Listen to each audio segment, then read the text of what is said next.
Bon après-midi. Gandhi, le célèbre apôtre de la paix, disait une victoire obtenue par la violence équivaut à une défaite puisqu'elle est éphémère. Mesdames et messieurs, bon après-midi. Vous faites bien de regarder Canada International. C'est l'instant du journal de la mi-journée. Voici les titres.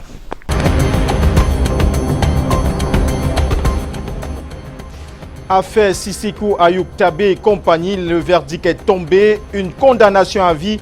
La décision de la collégialité exige également des accusés 250 milliards de dommages et près de 13 milliards d'intérêts. Une décision qui suscite des cris d'injustice parmi les avocats de la défense. Toujours à Yaoundé, une nuit blanche pour les populations du quartier Lonkak. Un incendie déclaré aux environs de 3 h du matin a réduit en cendres 4 maisons.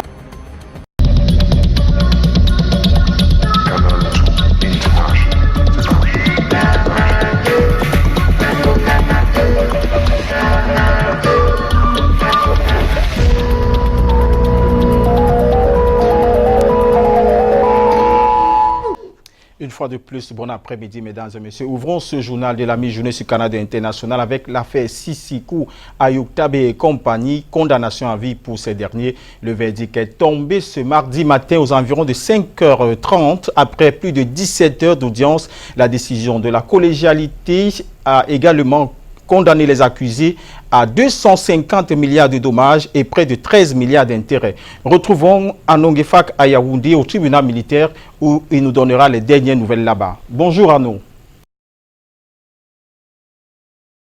On va dire bad news pour les leaders indépendantistes et leurs sympathisants. Le verdict est tombé ce matin ici au tribunal militaire de Yaoundé aux environs de 5 h 30 après une longue audience de près de 17 heures. Condamnation à vie pour Sissoko Ayoub Tabé et 9 autres co-accusés, 250 milliards de francs CFA de dommages et près de 13 milliards d'intérêts. Tous reconnus coupables de sécession, terrorisme, financement de terrorisme, recrutement dans le terrorisme, insurrection, entre autres. Au total, 10 faits de culpabilité à eux collés. L'audience à l'issue de laquelle cette décision a été rendue par le juge a été bien tumultueuse. Commencé hier à un peu plus de 13 h alors que les avocats et leurs clients y étaient depuis 9 h. Les débats autour de la demande de récusation du juge ont créé un véritable clash. Énième récusation pourtant, alors que les avocats convoquaient l'article 599 alinéa E qui leur donne le droit de récuser le juge. Le juge, lui, est resté figé sur l'article 594 qui oblige les avocats à lui envoyer une copie de leur demande de récusation. Il disait n'avoir pas reçu. Même si les avocats ont brandi l'accusé de réception de la cour d'appel, premier destinataire de la dite demande selon la loi. La discorde a abouti à la déconstitution volontaire de tous les conseils des accusés, espérant que l'audience allait être renvoyée pour donner le temps aux accusés de reconstituer un collège d'avocats. Le juge, malgré tout cela, a continué l'audience, arguant que certains avocats constitués dans la même procédure et absents ne s'étaient pas déconstitués. Les accusés ont beau protester, mais le juge est resté imperturbable jusqu'au verdict ce matin à 5 h 30. Arnaud Ngefak, Luc Vondo pour Canal 2. Merci Arnaud Ngefak. Après le résumé de ce verdict qui a duré plus de 17 heures, je vous propose d'écouter l'un des avocats de la défense, barista Joseph Awafrou, qui crie en l'injustice même si la collégialité a été clément face à la demande du commissaire du gouvernement. Nous l'écoutons. Le gouvernement a exigé la peine de mort. Et que dirais-je, quelle parodie. Sans avocat, sans avocat, le refus de tout droit qu'ils ont demandé, on arrive à cette condamnation. Nous croyons que c'est vraiment nous manquons des mots. Nous manquons vraiment des mots. Parce que c'est un moment très très lourd. Et comme vous voyez, nous sortons comme ça du tribunal. Et à ce moment, on se reconstitue, on va formuler une nouvelle stratégie et on va vous informer en conséquence. Dans le registre des faits de société, c'est pratiquement une nuit blanche qu'ont passé les populations du quartier Lonkak à Yaoundé ce mardi. Et pour cause d'un incendie déclaré aux environs de 3 heures du matin a réduit en cendres pratiquement 4 habitations. Les causes réelles de ce drame restent inconnues. C'est un reportage signé Karen Mezatia, le cas Oriane Kodo. Maison d'habitation dévorée par les flammes, sous le regard impuissant des populations. Nous sommes au quartier Lonkak à Yaoundé. L'incendie déclaré ici aux premières heures de ce mardi 20 août a causé d'énormes dégâts matériels. Heureusement, pas de perte en vies humaines, mais des personnes mal en point après avoir inhalé des quantités importantes de fumée.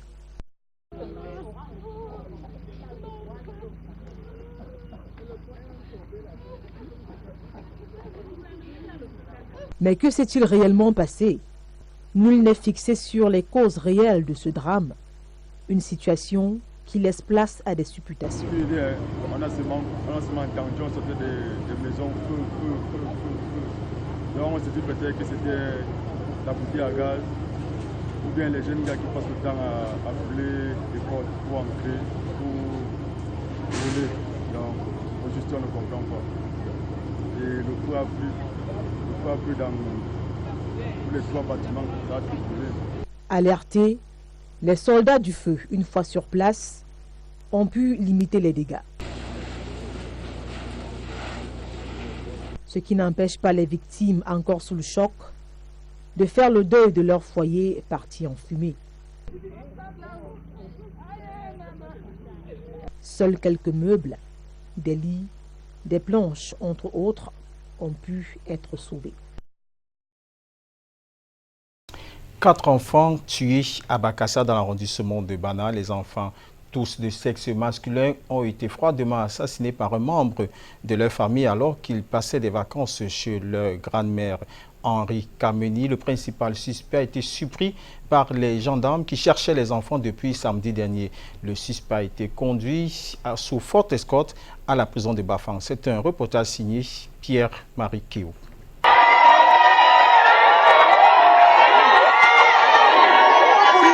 Les populations du village de Bakassa, dans l'arrondissement de Bana, sont dans l'émoi total. Des mots manquent pour expliquer le drame survenu au village. 4 enfants, à savoir Ndagle Trésor, 8 ans, Pouche Gabriel, 8 ans, Kameni Junior, 6 ans, et Ndengwe Esdra Wilfried, 4 ans, ont été étranglés par un membre de la grande famille, le nommé Kameni Henri. Un témoin de la scène macabre fait ici le récit. Le drame que moi j'ai vécu, moi je sortais du marché. Subitement, c'est mon ami qui me vient me faire comprendre que c'est chaud au marché. Il dit que c'est chaud comment? On dit que non. Vers en haut de l'hôpital, il y a quelqu'un qu'on a arrêté qui a tué 4 enfants. Il demande que c'est un jeune ou bien c'est un papa. On dit que c'est un petit. C'est là où subitement je prends mes amis avec la moto. Je commence à courir en passant vers le marché. Quand je sors derrière de l'hôpital, je vois, c'est là où la gendarmerie est en train de passer avec lui. Le moment de courir pour ressortir à UCB. C'était à loin ici à la gendarmerie. Vraiment, avec tous mes amis, la façon dont nous poursuivons, on était sûr peut-être de l'arrêter et puis finir avec lui. Parce que celui qui ne tue pas l'épée ne meurt pas l'épée. Appréhendé par la gendarmerie, le sieur Kameni Henri est conduit manu militari à la prison centrale de Bafang sous forte escorte, car les populations en colère voulaient en découdre avec ce dernier.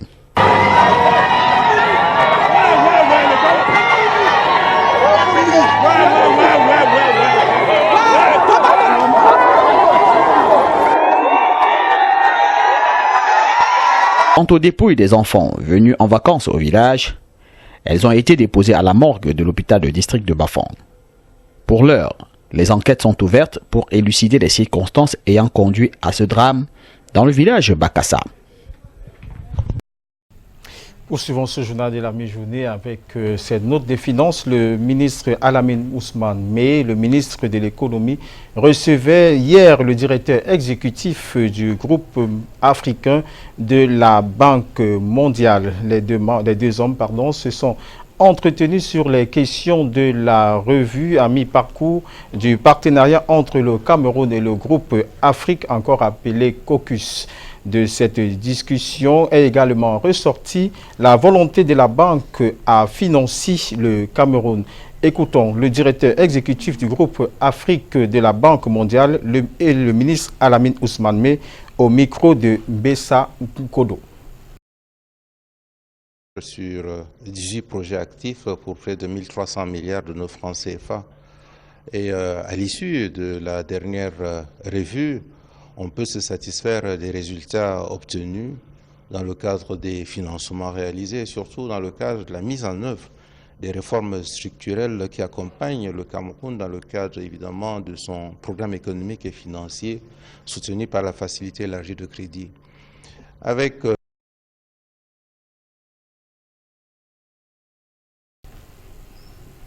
la lecture des résultats du concours de l'entrée à l'école africaine des métiers de l'architecture et de l'urbanisme a eu lieu hier à Yaoundé en présence du ministre de l'Habitat et du Développement urbain, Célestine Koutes-Kecha. Cette école basée au Togo forme depuis plusieurs années les jeunes Camerounais au métier de l'urbanisme. Reportage signé Karel Mezatia, Guy et Tom.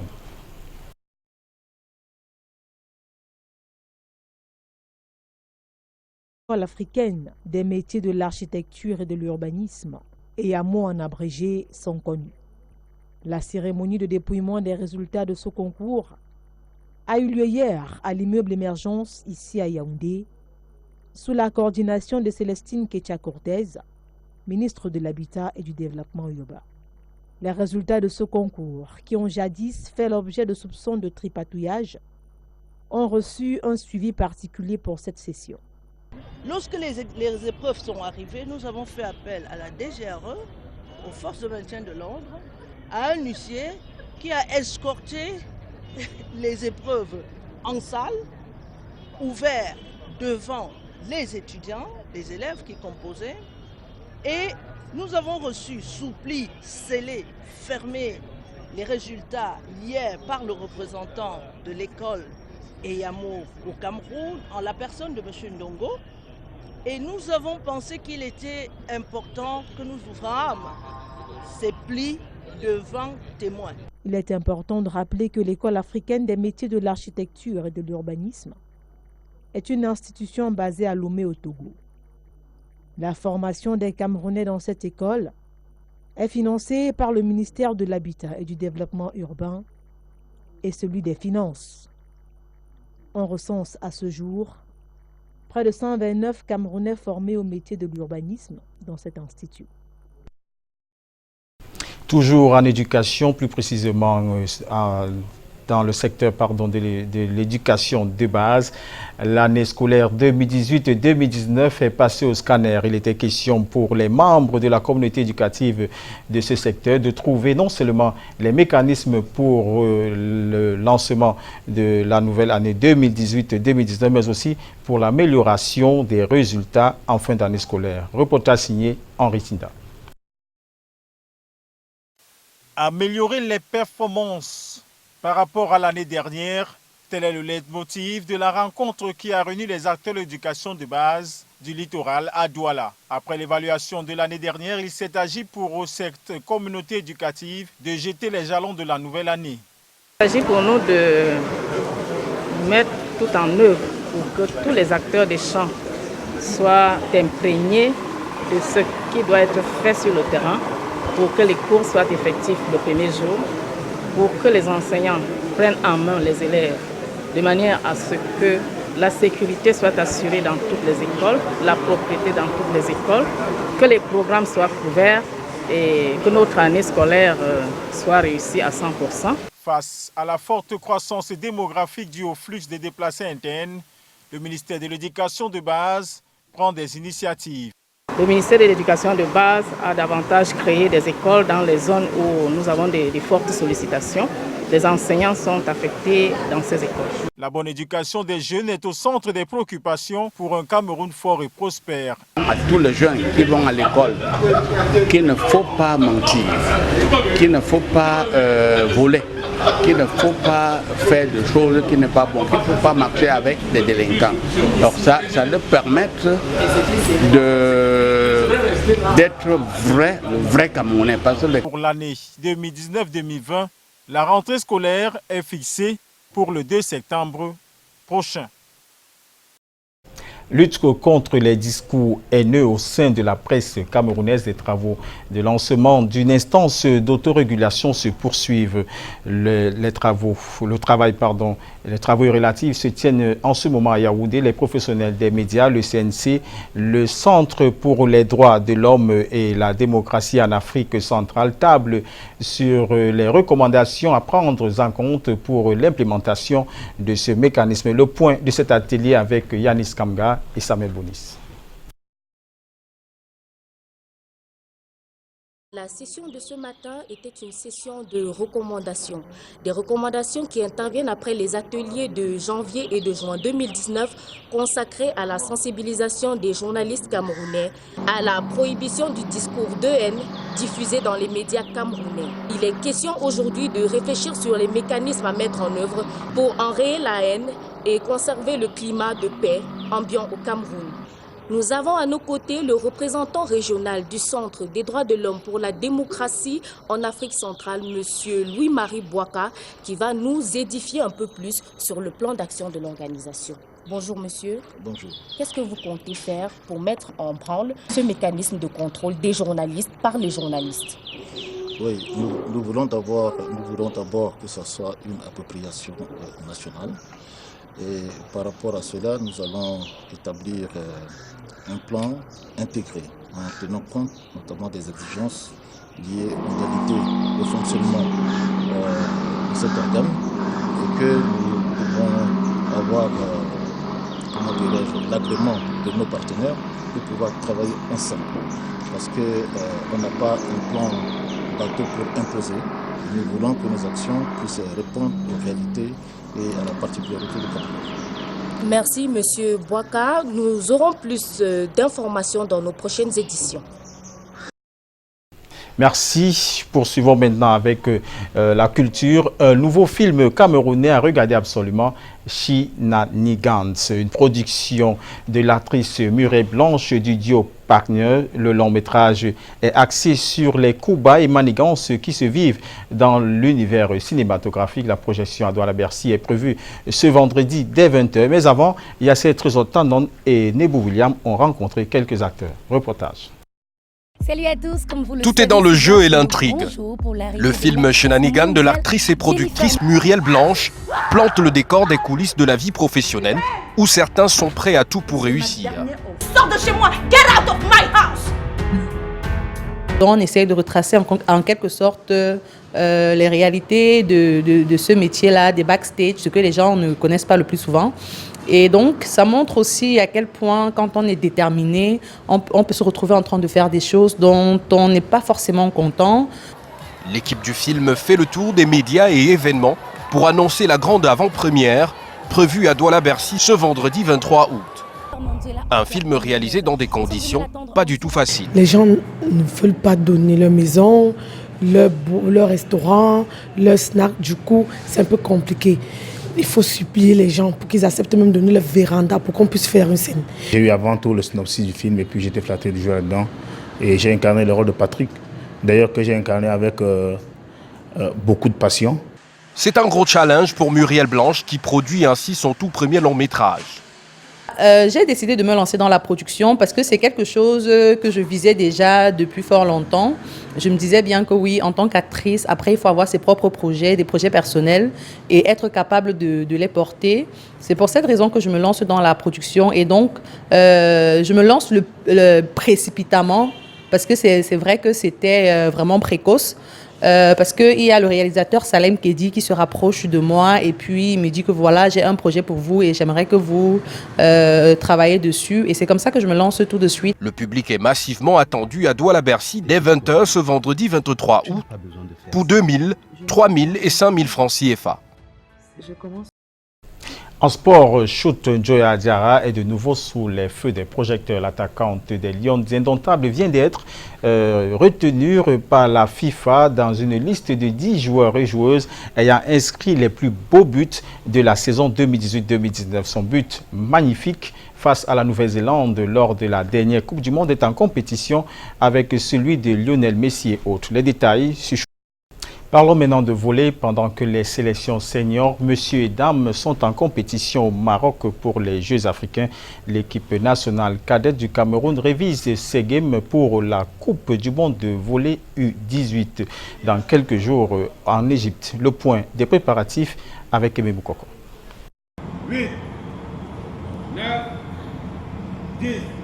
Plus que quelques jours avant le premier service du championnat du monde de volleyball dames des moins de 18 ans en Égypte, la sélection nationale cadette dames du Cameroun peaufine au mieux sa préparation au palais polyvalent des sports de Yaoundé. Je reviens, je ferme, je reviens. Si je le fais d'un moment, je dois sentir mal à ce niveau. Hein? C'est bon? Entre autres sparring partners, Nyon Ikele Volleyball Club s'oppose au bébé Lyon ce mardi après-midi, un match qui permet au staff technique d'évaluer le niveau de jeu de l'équipe à quelques semaines du démarrage de ce rendez-vous mondial. Le dernier championnat des Jeux de la jeunesse nous avait permis déjà en Algérie de comprendre un peu comment les Maghrébins eux, se comportent. Nous, quand nous sommes là-bas, ils nous appellent les Africains. Bon, ça fait donc déjà, nous savons que ça ne va pas être facile pour nous là. Surtout qu'on va manger dans leur restaurant, on va boire de leur eau. Et l'air conditionné qui nous envoie souvent là pour nous glacer complètement, pour nous refroidir. Nous on sait déjà, on prend toutes les dispositions pour pouvoir échapper à tous ces petits pièges. Du 5 au 14 septembre prochain, le Cameroun, logé dans le groupe A, aux côtés du Brésil, la Chine, Porto Rico et le pays organisateur, l'Égypte, pourrait marquer l'histoire en cherchant le podium, tout comme leurs aînés seniors, double champion d'Afrique de volleyball dames.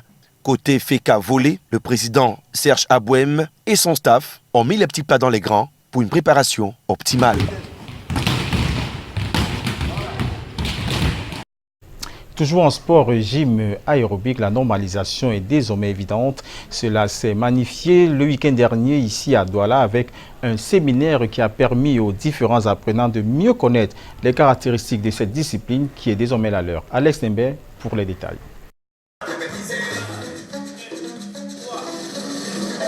On les rencontre généralement dans les salles de sport et le plus souvent, pour les moins nantis, dans les espaces ouverts les samedis et les dimanches. Eux, ce sont les amoureux et apprenants de la gym aérobique. Si désormais cela n'était pas réglementé et officialisé au Cameroun, cela l'est depuis le week-end dernier, surtout après ce séminaire organisé par la Fédération camerounaise de gymnastique, plus connue sous l'appellation de Gym Camer, sous la houlette de Sa Majesté Emmanuel Aoumou, président de la dite fédération, accompagné pour la circonstance de tout son staff technique et administratif. Nous sommes à Douala parce qu'il fallait relancer la gymnastique aérobique. Alors, Douala qui n'a pas beaucoup évolué en la matière, s'est fait signaler ces dernières semaines. C'est pour ça que nous avons pris acte et nous sommes venus personnellement. À la question de savoir ce que c'est que la gymnastique aérobique. Aérobique est une discipline que nous pratiquons où on doit trouver des mouvements synchronisés à intensité très élevée. Et dans cette discipline, donc, on retrouve la gymnastique aérobique danse et la gymnastique aérobique step. La différence se situe juste au niveau de l'utilisation des steps. S'agissant des ambitions proches et futures, le secrétaire général répond. Les compétitions internationales en gymnastique aérobique, nous allons les avoir à partir de 2020, en mars précisément, pour que ce que nous sommes en train de faire puisse prendre corps. Motiver ceux qui sont sur le terrain, c'est notre objectif. En attendant que les paroles soient jointes aux actes, il existe désormais des moniteurs agréés et accrédités de gym aérobique au Cameroun. Pour clôturer cette page sport, parlons du sumo, désormais officiel au Cameroun.